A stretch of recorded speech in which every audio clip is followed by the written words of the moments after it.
Four news ಚಾನೆಲ್ಗೆ ಸ್ವಾಗತ. ನಿಮಗೆಲ್ಲರಿಗೂ ತಿಳಿದಂತೆ ಮೊನ್ನೆ ನಡೆದಿರ್ತಕ್ಕಂಥ ಬಸವ ಜಯಂತಿಯ ಸಮಯದಲ್ಲಿ ವಿಜಯಪುರ ನಗರದ ಶಾಸಕರಾದಂಥ ಬಸನಗೌಡ ಯತ್ನಾಳ್ ಅವರು, ನನ್ನ ತಂದೆ ಶಿವಾನಂದ ಪಾಟೀಲ್ ಅವರು, ಜವಳಿ ಕಬ್ಬು ಅಭಿವೃದ್ಧಿ ಮತ್ತು ಕೃಷಿ ಮಾರುಕಟ್ಟೆಯ ಸಚಿವರಿಗೆ ಒಂದು ಸವಾಲು ಹಾಕಿದರು. ನೀವು ನಿಜವಾಗ್ಲೂ ರಾಜಕಾರಣಿ ಆಗಿದ್ದರೆ ರಾಜೀನಾಮೆ ನೀಡಿ ನಮ್ಮ ವಿರುದ್ಧ ಸ್ಪರ್ಧೆ ಮಾಡ್ರಿ ಅಂತಕ್ಕಂಥ ಸವಾಲು ಹಾಕಿದರು. ಆ ಸವಾಲನ್ನು ಸ್ವೀಕರಿಸಿ ನನ್ನ ತಂದೆಯವರು ಈಗಾಗಲೇ ಬಸವನ ಬಾಗೇವಾಡಿ ವಿಧಾನಸಭಾ ಕ್ಷೇತ್ರಕ್ಕೆ ರಾಜೀನಾಮೆಯನ್ನು, ಷರತ್ತುಬದ್ಧ ರಾಜೀನಾಮೆಯನ್ನು ನೀಡಿದ್ದಾರೆ.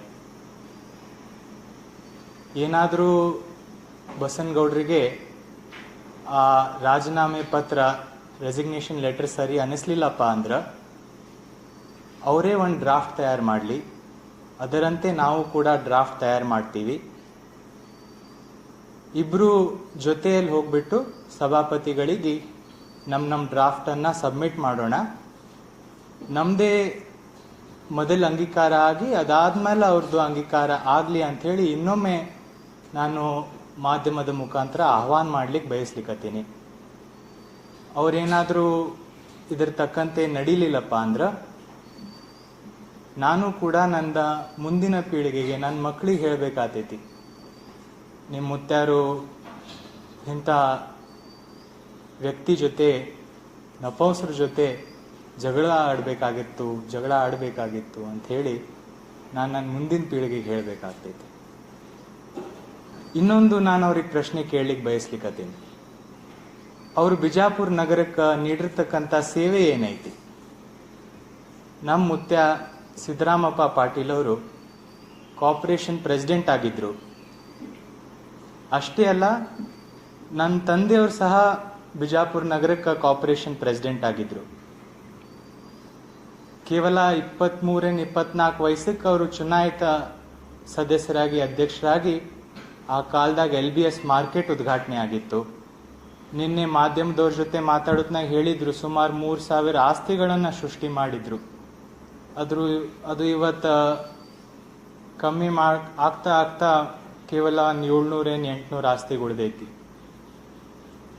ಹೋದ ಅವಧಿಯಲ್ಲಿ ಹೆಲ್ತ್ ಮಿನಿಸ್ಟರ್ ಆದಾಗ ಜಿಲ್ಲಾ ಆಸ್ಪತ್ರೆಯನ್ನು ಕೂಡ ಕಟ್ ತೋರಿಸಿದ್ರು. ಇಂಥ ಹಲವಾರು ಸಾರ್ವಜನಿಕ ಕೆಲಸಗಳನ್ನು ಮಾಡ್ತಾ ಬಂದಿದ್ರು. ಅವ್ರ ರಾಜಕೀಯ ಜೀವನದಾಗ ನಿಸ್ವಾರ್ಥವಾದಂಥ ಸೇವೆ ಬಿಟ್ಟರೆ ಅವ್ರೇನೂ ಸಲ್ಲಿಸಿಲ್ಲ ಅಂಥೇಳಿ ಭಾಳ ಆತ್ಮಸಾಕ್ಷಿದಿಂದ ನನಗೆ ಹೇಳಲಿಕ್ಕೆ ಸಂತೋಷ ಅನ್ನಿಸ್ತೈತಿ. ಆದರೆ ಇನ್ನೊಂದು ಕೈಯಲ್ಲಿ ನೀವು ಅವರನ್ನು ನೋಡ್ರಿ, ಅವ್ರು ಕೇವಲ ಖಾಸಗಿ ಶಿಕ್ಷಣ ಸಂಸ್ಥೆಗಳು ಮಾಡ್ಕೋತ ಹೋದ್ರು, ಖಾಸಗಿ ಆಸ್ಪತ್ರೆ ಮಾಡಿದ್ರು, ಅದನ್ನು ಸಾಲಿಲ್ಲ, ಮುಂದೆ ಬಂದು ಒಂದು ಸಕ್ರೆ ಫ್ಯಾಕ್ಟ್ರಿನೋ ಎಥನಾಲ್ ಫ್ಯಾಕ್ಟ್ರಿ ಏನೋ ಮಾಡಿದ್ರು. ಆದ್ರೆ ನಾನು ಅವ್ರಿಗೆ ಕೇಳಲಿಕ್ಕೆ ಬಯಸ್ಲಿಕ್ಕತ್ತೀನಿ, ಬಿಜಾಪುರ ನಗರದಾಗ ನಿರುದ್ಯೋಗದ ಸಮಸ್ಯೆ ಇಲ್ಲೇನೋ? ಇಲ್ಲಿಯ ಹುಡುಗರಿಗೆ ನೌಕರಿ ಬೇಕಾಗಿರ್ಲಿಲ್ಲೇನೋ? ಯಾಕೆ ಆ ಫ್ಯಾಕ್ಟ್ರಿ ಹೋಗಿ ಬೀದರ್ದಾಗ ತೆಗಿಬೇಕಾಯ್ತು? ಚಿಂಚೋಳಿದಾಗ ಏನೋ ತೆಗೆದ್ರು. ನಿಜವಾಗ್ಲೂ ಅವರಿಗೆ ನಮ್ಮ ಜಿಲ್ಲೆ ಮೇಲೆ ಅವ್ರಿಗೆ ಕಾಳಜಿ ಇತ್ತು, ಈ ಕ್ಷೇತ್ರದ ಜನದ ಮೇಲೆ, ಬಿಜಾಪುರ ಜನರ ಮೇಲೆ ಕಾಳಜಿ ಇತ್ತಪ್ಪ ಅಂದ್ರೆ ಇಲ್ಲೇ ಉದ್ಯೋಗ ಸೃಷ್ಟಿ ಮಾಡ್ಲಿಕ್ಕೆ ಅವಕಾಶ ಇತ್ತು. ಅದರ ಇಷ್ಟೆಲ್ಲ ಆಸ್ತಿ ಅಂತಸ್ಸು ಗಳಿಸೋತ್ನಾಗೆ ನಾನು ಬಡುವದಿನ ಅನ್ಕೋತೆ ಇದನ್ನೆಲ್ಲ ಮಾಡ್ಕೋತ ಬರ್ಲಿಕ್ಕತ್ತಾರ ಇಲ್ಲಿ ತನ. ನಮಗ್ ಭ್ರಷ್ಟ್ರ ಅಂತಾರ, ಅವ್ರು ಇಂಥವೆಲ್ಲ ಮಾಡ್ತಾರೆ ಕೆಲ್ಸಗಳು. ಅದಕ್ಕಿದು ಹೇಳಬೇಕಾಗಿರ್ತಕ್ಕಂಥ ಅನಿವಾರ್ಯತೆ ಇವತ್ತು ಬಂದೈತಿ. ಅದಷ್ಟೇ ಅಲ್ಲ, ನೀವು ನೋಡ್ರಿ, ಅವರು ಮಾತಾಡ್ತಾ ನಮ್ಮ ಬಸವನ ಬಾಗೇವಾಡಿ ಮತಕ್ಷೇತ್ರಕ್ಕೆ ಬೈದು ಬಿಟ್ರು. ಅವ್ರಿಗೆ ಇಲ್ಲಿ ತನಕ ಬರೀ ಬಿಜಾಪುರ ನಗರ ಪಾಕಿಸ್ತಾನ್ ಗತ್ಲೆ ಕಾಣ್ಲಿಕ್ಕತ್ತಿತ್ತು. ಈಗ ನಮ್ಮ ಧರ್ಮ ಅಧಿಕಾರಿಗಳು, ನಾನೊಬ್ಬ ಲಿಂಗಾಯತ, ನಮ್ಮ ಧರ್ಮ ಅಧಿಕಾರಿಗಳು ಹುಟ್ಟಿರ್ತಕ್ಕಂಥ, ಜನಿಸಿರ್ತಕ್ಕಂಥ ಊರಿಗೆ ಅವರು ಪಾಕಿಸ್ತಾನದ ಕರೀತಾರೆ. ಅಂದ್ರೆ ನೀವೇ ತಿಳ್ಕೋಬೇಕು ಅವ್ರು ಯಾವ ಮಟ್ಟಕ್ಕೆ ಬಂದಾರಂತ ಹೇಳಿ. ನಮ್ಮ ಮತದಾರರಿಗೆ ಏನು ಅನ್ನಿಸ್ಬೇಕು? ನಮ್ಮ ತಂದೆಯವರು ಇವತ್ತು ರಾಜೀನಾಮೆ ನೀಡಬೇಕಾಗಿರ್ತಕ್ಕಂಥ ಹಿನ್ನೆಲೆಯಲ್ಲಿ ಒಂದು ಮಾತು ಹೇಳಿದರು, ಇವ್ರು ಬರೀ ನನಗೆ ಧಕ್ಕೆ ತಂದಿಲ್ಲ, ನನ್ನ ಕ್ಷೇತ್ರದ ಮತದಾರರು, ಈಗ ಇಲ್ಲಿ ನಮ್ಮ ಪಿಂಟುಗೌಡ್ರು ಅದಾರ, ನಮ್ಮ ರಿಹಾನ್ ಅದಾರ, ನೀವೇನ್ರಿ ಪಾಕಿಸ್ತಾನಲ್ಲೇ ಬಂದಿರೇನು, ಅವರೆಲ್ಲ ಇಲ್ಲೇ ಹುಟ್ಟು ಬೆಳೆದಿರ್ತಕ್ಕಂಥವ್ರಿಗೆ ಇವರು ಪಾಕಿಸ್ತಾನೀಸ್ ಅಂತ ಹೇಳ್ತಾರೆ. ಇಂಥ ಮಟ್ಟಕ್ಕೆ ಇವ್ರು ಇಳಿದು ಬಿಟ್ಟಾರ. ಅದಷ್ಟೇ ಅಲ್ಲ, ಅವ್ರ ಪ್ರವಾದಿಗಳಿಗೂ ಬೈದರು. ಒಂದು ಮಾತು ಮುಂದೆ ಹೋಗಿ ನಮ್ಮ ಬಸವಣ್ಣನವರಿಗೆ ಏನು ಹೇಳ್ತಾರಪ್ಪ ಅಂದ್ರೆ, ಜಗದ್ಗುರು ಬಸವೇಶ್ವರ ಅವರು ಹೊಳಿ ಹಾರ್ಯಾರ ಅಂತಕ್ಕಂಥ ಮಾತನ್ನು ಕೂಡ ಅವ್ರು ಆಡ್ಬಿಟ್ರು. ನಮ್ಮ ಧರ್ಮಗುರುಗಳು, ಧರ್ಮಾಧಿಕಾರಿಗಳು ಕಲಿಸ್ಕೊಡೋದು ಏನಪ್ಪಾ ಅಂದ್ರೆ, ನೀವೇನು ಹೇಳ್ಬೇಕಂತೀರೋ ಅದನ್ನ ಹೇಳಲಾರ್ದೆ ನೀವು ಸಾಯ್ಲಿಕ್ಕೆ ಹೋಗ್ಬೇಡ್ರಿ, ಆತ್ಮಹತ್ಯೆ ಮಾಡೋದು ಪಾಪ, ಇಂಥದ್ದು ನಮ್ಮ ಧರ್ಮದಾಗ ಕಲಿಸ್ಕೊಟ್ಟಾರ. ಹಿಂಗಾಗಿ ಅವ್ರು ನಿಜವಾದ ಲಿಂಗಾಯತ್ರ ಅದಾರೋ ಅಲ್ಲೋ ಅನ್ನೋದೇ ನನಗೆ ಸಂಶಯ ಆಗ್ಬಿಟ್ಟೈತಿ ಇವತ್ತು. ಅದಕ್ಕೆ ಅವರು ಇಂಥ ಮಾತುಗಳು, ತುಚ್ಛ ಮಾತುಗಳು ಇವತ್ತು ಆಡಬಾರ್ದಾಗಿತ್ತು. ಅವ್ರು ಮಾಡಬೇಕಾಗಿದ್ದು ಸಾರ್ವಜನಿಕರ ಸೇವೆ ಇತ್ತು, ಮಾಡ್ಲಿಕ್ಕತ್ತಿದ್ದು ಬೇರೆನೆ ಮಾಡ್ಲಿಕ್ಕತ್ತಾರ ಇವತ್ತು. ಒಂದು ಮಾತು ನಾನು ಮುಂದೋಗಿ ಹೇಳ್ಬೇಕಾಗ್ತೈತಿ ಇವತ್ತಿನ ದಿವಸ. ಅದಕ್ಕೆ ಇವರೆಲ್ಲ ಇವತ್ತೇನು ಮೊನ್ನೆ ನಮ್ಮ ತಂದೆಯವ್ರು ಮಾತಾಡೋತ್ನ ಹೇಳಿದ್ರಲ್ಲ, ಅವರು ಏನೋ ಇನ್ಸಾನ್ ಅಲ್ಲ, ಅವರು ಶೈತಾನ್, ಮನುಷ್ಯ ಅಲ್ಲ, ಅವನು ದೇವ್ ಇದ್ದಂಗೆ ಅದಾನ ಅಂತ ಹೇಳಿ. ಯಾಕಂದ್ರೆ ಇಂಥ ಮಾತುಗಳು ಪ್ರವಾದಿಗಳಿಗೆ, ಬಸವಣ್ಣನವರಿಗೆ, ಧರ್ಮ ಗುರುಗಳು, ಧರ್ಮ ಅಧಿಕಾರಿಗಳಿಗೆ ಬೈಯುವಂಥದ್ದು. ಇವರೇನಿದ್ರೇನು ಬಸವಣ್ಣನವರು ಹೊಳಿ ಹಾರತ್ನಾಗ ಹೋಗಿ ನೋಡ್ದಂಗೆ ಇವರೆಲ್ಲ ಮಾತಾಡ್ತಾರೆ. ಯಾ ಅಧಿಕಾರ ಐತೆ ಅವ್ರಿಗೆ ಬಸವನ ಬಾಗೇವಾಡಿ ಪಾಕಿಸ್ತಾನ ಐತಿ ಅಂತ ಹೇಳಾಕ? ಅದಕ್ಕೆ ಒಂದು ಹೆಜ್ಜೆ ಮುಂದೆ ಹೋಗಿ, ಇವ್ರಷ್ಟೇ ಅಲ್ಲ, ಇನ್ನೊಬ್ರು ರಾಜಕಾರಣಿಗಳು, ಬರೇ ಇವ್ರತ್ತಲ್ಲ, ಭಾಳ ರಾಜಕಾರಣಿಗಳು ನಮ್ಮ ತಂದೆಯವ್ರ ಮೇಲೆ ಅಷ್ಟೇ ಅಲ್ಲ, ನಮ್ಮ ಕುಟುಂಬದ ಮೇಲೆ ಒಂದು ಅಪವಾದನೆ ಮಾಡ್ಕೋತ ಬಂದಾರ, ಅನಾದಿ ಕಾಲದಿಂದ ಮಾಡ್ಕೋತ ಬರ್ಲಿಕ್ಕತ್ತಾರ. ನಾವು ಸಾರಾಯಿ ಮದ್ಯಪಾನ ಮಾರುವಂತ ಕುಟುಂಬದಿಂದ ಬಂದಾರ ಇವರು ಅಂತ ಹೇಳಿ. ನಾನು ಈ ಮನೆ ಮಗ ಅದೀನಿ, ನಮ್ಮ ತಂದೆಯವ್ರನ್ನ ನೋಡ್ಕೋತ ಬೆಳ್ತೀನಿ. ನಮ್ಮ ತಂದೆಯವ್ರನ್ನ ನೋಡ್ಕೋತ ಬೆಳೆಯೋದು ಅಷ್ಟೇ ಅಲ್ಲ, ನಮ್ಮ ಚಿಕ್ಕಪ್ಪ ಅವ್ರಿಗೂ ನೋಡ್ಕೋತ ಬೆಳೆದೀನಿ, ನಮ್ಮ ದೊಡ್ಡಪ್ಪ ಅವ್ರಿಗೂ ನೋಡ್ಕೋತ ಬೆಳೆದೀನಿ. ಅವ್ರ ಜೀವನದಾಗ ಒಮ್ಮೆನೂ ಮದ್ಯಪಾನ ಸೇವನೆ ಮಾಡಿಲ್ಲ, ಒಮ್ಮೆನೂ ದಾರು ಮುಟ್ಟಿಲ್ಲ. ಇನ್ನೊಂದು ಕೈಯಾಗ ಇವ್ರು ಬಿಜಾಪುರ ನಗರದು ಒಂದು ಪವಿತ್ರ ಸ್ಥಳ ಸಿದ್ದೇಶ್ವರ ಗುಡಿ ಮುಂದೆ ನಿಂತಿ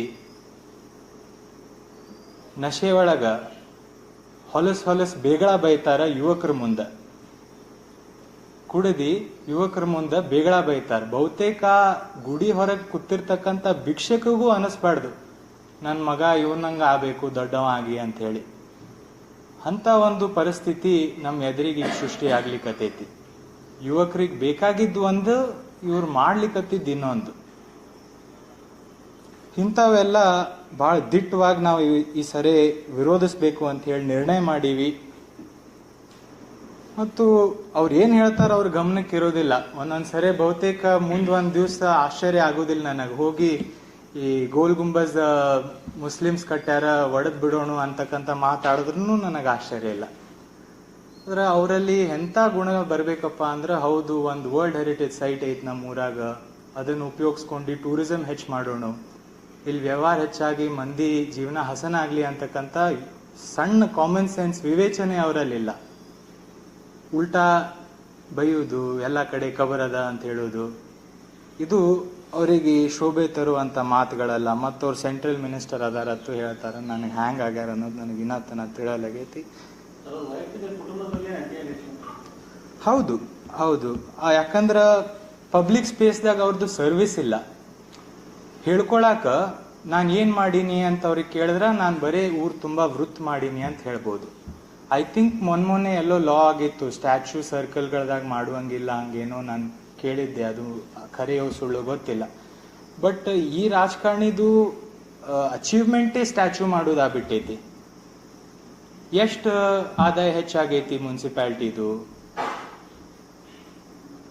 ವಾಟ್ ಗ್ರೇಟ್ ಗೌರ್ಮೆಂಟ್ ಇನ್ಸ್ಟಿಟ್ಯೂಷನ್ ತಗೊಂಡ್ಬಂದಾರ, ಯಾವ ಕ್ಯಾನ್ಸರ್ ಹಾಸ್ಪಿಟಲ್ ತಂದಾರ, ಏನೂ ಅಂಥದ್ದು ಮಾಡೇ ಇಲ್ಲ ಇವರು, ಹೇಳ್ಕೊಳಕಿಲ್ಲ. ಹಿಂಗಾಗಿ ಬೈಯುದ್ರಲ್ಲೇ ಜನ ಅವ್ರಿಗೆ ಕೇಕೆ ಹಾಕ್ತಾರ ಅಂತ ಹೇಳಿ ತಿಳ್ಕೊಂಡು ಅವ್ರು ಇಂಥ ಮಾತುಗಳು ಆಡ್ಲಿಕ್ಕತ್ತಾರ. ಬಸವನ್ ಬಾಗೇವಾಡಿ ಜನ ನಮ್ಮವ್ರು, ಇನ್ನೊಂದು ಹೇಳ್ತೀನಿ, ಅವ್ರಿಗೆ ಆಹ್ವಾನ ನಿಮಗೆ ಮೊದಲೇ ಈಗ ಮಾಡತ್ತಿದ್ದೆ, ಈಗ ಇನ್ನೊಮ್ಮೆ ಹೇಳ್ತೀನಿ, ನಮ್ಮ ಜನ, ಹಳ್ಳಿ ಜನ ಮುದ್ದಿರ್ಬೋದು, ಮೂರ್ಖರಲ್ಲ.